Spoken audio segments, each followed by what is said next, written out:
Terima kasih Anda masih di Hitung Cepat Mengawal Suara Rakyat. Kami masih menampilkan hasil hitung cepat dari 7 lembaga survei yang bekerja sama dengan Kompas TV. Anda bisa lihat di layar kaca Anda, ini adalah hasil hitung cepat yang terus progresif, terus naik begitu angkanya hingga akhirnya dinyatakan deklarasi atau dideklarasikan oleh lembaga surveinya. Saya ke Mas Toto. Mas Toto, kalau kita lihat ini dari Carta Politika sendiri, kalau sebelumnya kan kita sering ramai membicarakan soal daerah kekuasaan dari masing-masing paslon. Nah, dengan tadi Anda menyatakan sudah declare ini 02, kemudian dengan satu putaran begitu, apakah ini mendominasi semua wilayah, termasuk wilayah kekuasaan dari paslon pesaingnya? Ya, bisa dikatakan kalau kita lihat sebaran data, walaupun baru sekitar 60% masuk data ya, hampir keseluruhannya itu setiap provinsi itu dikuasai oleh 02 dengan angka di atas 50%. Termasuk ketika berbicara mengenai daerah kekuasaan atau base voters, tradisional daerah tradisional yang dulu kita misalnya melihat Bali dikuasai oleh pasangan dari PDI Perjuangan misalnya, Jawa Tengah. Tapi kan memang yang tarik-menarik di antara pasangan 02 dan 03, di situ ada satu sosok yang membuat bagaimana kita menyimpulkan mana yang daerah basis tradisional itu menjadi blur. Sosok Pak itu Jokowi adalah Jokowi masih memegang KTA PDI Perjuangan dan image merah itu ada juga di Pak Jokowi.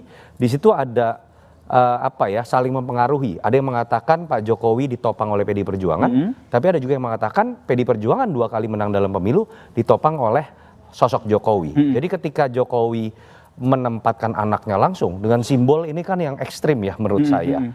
Walaupun tidak eksplisit mengatakan deklarasi, disitulah menurut saya penggerogotan kemudian terjadi dari sisi image.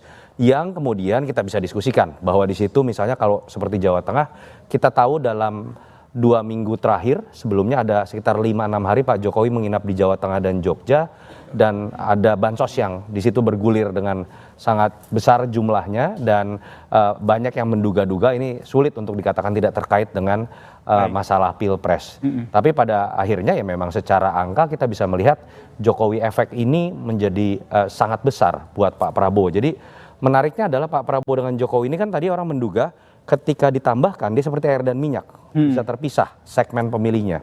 Tapi kalau kita lihat dengan hasil ini ada kecenderungan 1+1 sama dengan 2. Walaupun banyak juga segmen-segmen yang menurut saya tetap tidak bisa menerima ya keberadaan sosok Jokowi dengan Prabowo, yang menyebabkan masih ada yang memilih 03 dan bahkan ada yang ke 01. Mas Wawan juga melihat yang sama, Jokowi efek ini berpengaruh besar sehingga akhirnya Carta Politika termasuk tadi mendeklar 02 satu putaran. Dalam konteks Jawa Tengah sebenarnya Pak Ganjar merupakan gubernur yang luar biasa. Approval rate beliau luar biasa. Di atas 80%. Di atas 80, prestasi beliau luar biasa. Tetapi juga perlu dipahami ya bahwa banyak keberhasilan di Jawa Tengah mungkin juga bagian dari kontribusi pemerintah pusat. Dalam konteks itu presidennya adalah Pak Jokowi. Nah, hal-hal seperti yang saya kira saling berkombinasi yang kemudian menyebabkan ya Pak Ganjar tidak mendapatkan dukungan sebesar minimal ketika beliau memenangkan Pilgub dulu ya sekitar 58% ya pada tahun 2017. Nah, namun kalau kembali ke soal tradisional pendukung ya, pendukung tradisional, saya kira ini tidak ada pendukung tradisional dalam konteks kandidat capres, lebih kepada partai. Jadi ini ada partai identifikasi, partai identification, dan kemudian yang kedua terkait dengan capres adalah hal yang berbeda. Artinya kalau ini Pak Ganjar nanti hasil akhir misalkan di Jawa Tengah masih di angka 30 bahkan 40%,